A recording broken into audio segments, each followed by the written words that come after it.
ঘোড়া চুলটা কত বড় চুল হয়েছে। কেমন আছো তোমরা সবাই? আশা করি তোমরা ভালো আছো। আজ স্বাধীনতা দিবসে আমার সারার একটা সম্পূর্ণ মেকওভারের ভিডিও তোমাদের জন্য আনলাম।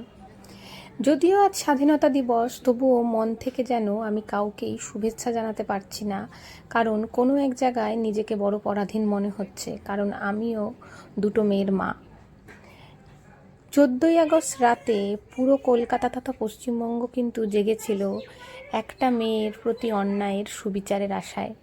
আমিও দুটো মেয়ের জন্য কিন্তু সেই পথেই নেমেছিলাম প্রতিবাদ করতে। এদের জন্য সুস্থ পরিবেশ ফিরিয়ে আনার দায়িত্ব আমার, আপনার সবার।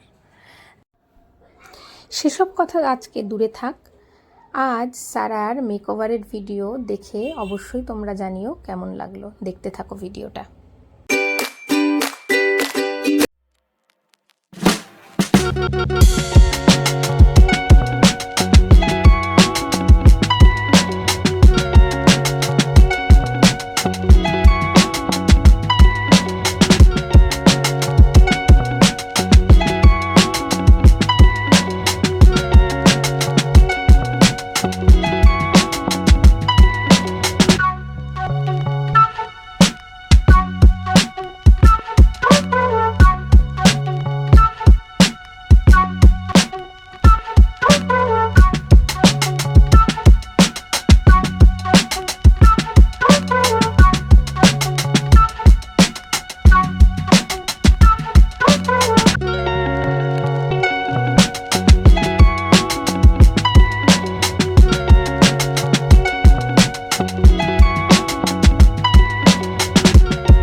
আমি এর আগেও আপনাদের দেখিয়েছিলাম যে জারার মেকওভারও কিন্তু আমি এই হাবিব থেকেই করিয়েছি।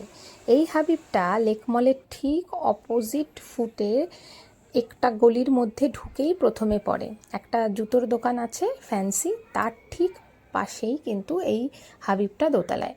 এটা হেয়ার অ্যান্ড বিউটি সেলুন, তো সুতরাং এখানে হেয়ার কাটিং ছাড়াও বিউটি রিলেটেড অনেক রকম কাজকর্ম হয়। তো আমি জারার মেকওভারও এখান থেকে করিয়েছিলাম, আর সারারও এখান থেকেই করালাম। আর সারা যারা দুজনের ক্ষেত্রেই কিন্তু সেম হেয়ার স্টাইলিস্ট, মানে ওই বিদ্যুৎ দায়ী কিন্তু ওদের এই হেয়ার স্টাইলিংগুলো করে দিচ্ছিল। আসলে সারার ছোট থেকেই ভীষণ ছোট চুল রাখার অভ্যাস, আর ওর যেহেতু চুলের ঘনত্ব প্রচণ্ড বেশি, সেই কারণে ও একটু বড় চুল হয়ে গেলেই ও কিন্তু সেই চুলে জল ধরে রাখে আর ওর ঠান্ডা লেগে যায়। আর এখন বর্ষাকালে রেগুলারও শ্যাম্পু করতে পারছে না, সেই জন্য ও যথেষ্ট বিরক্ত, আর বারবার করেই আমাকে বলছিল যে ওর চুলটা কাটিয়ে দিতে। সামনে ভাদ্র মাস, তাই ভাদ্র মাসে আমরা মেয়েদের চুল কাটাই না, তাই শ্রাবণ মাস থাকতে থাকতে, আর আজকে যেহেতু 15ই আগস্ট, তাই কিন্তু আমি ওকে নিয়ে চলে গেলাম হাবিবসে চুলটা কাটিয়ে ওর হেয়ার স্টাইলিংটা চেঞ্জ করে দিতে। এই যে দেখো, সারা কিন্তু পুরোটাই চেঞ্জ হয়ে গেছে। কেমন যেন আমার মেয়ে সারা আয়ুষ্মিতা থেকে আয়ুষ্মান হয়ে উঠেছে। আয়ুষ্মিতা হোক বা আয়ুষ্মান, পৃথিবীটা সবারই নিজের স্বাধীনভাবে নিজের পছন্দ মতো বাঁচার অধিকার আছে। কি বলো তোমরা সবাই? আমার মেয়ে যেরকমভাবে বাঁচতে চাইবে, আমি তো সেইভাবেই ওকে স্বাধীনতা দেবো, সেইভাবেই বাঁচতে দেবো। সেসব অন্য কথা থাক, কিন্তু তোমরা অবশ্যই কমেন্ট করে জানিও যে কেমন লাগলো ওর এই পুরো মেকওভারটা। ভালো লাগলে একটা কমেন্ট করো, আর আমাদের চ্যানেলে নতুন হলে চ্যানেলটাকে সাবস্ক্রাইব করো। ভালো থেকো সবাই। খুব শিগগিরই নতুন ভিডিওতে আবার তোমাদের সাথে দেখা হচ্ছে। ততক্ষণ তোমরা সবাই ভালো থেকো আর দেখতে থেকো সিস্টার্স ভাইব উইথ মম।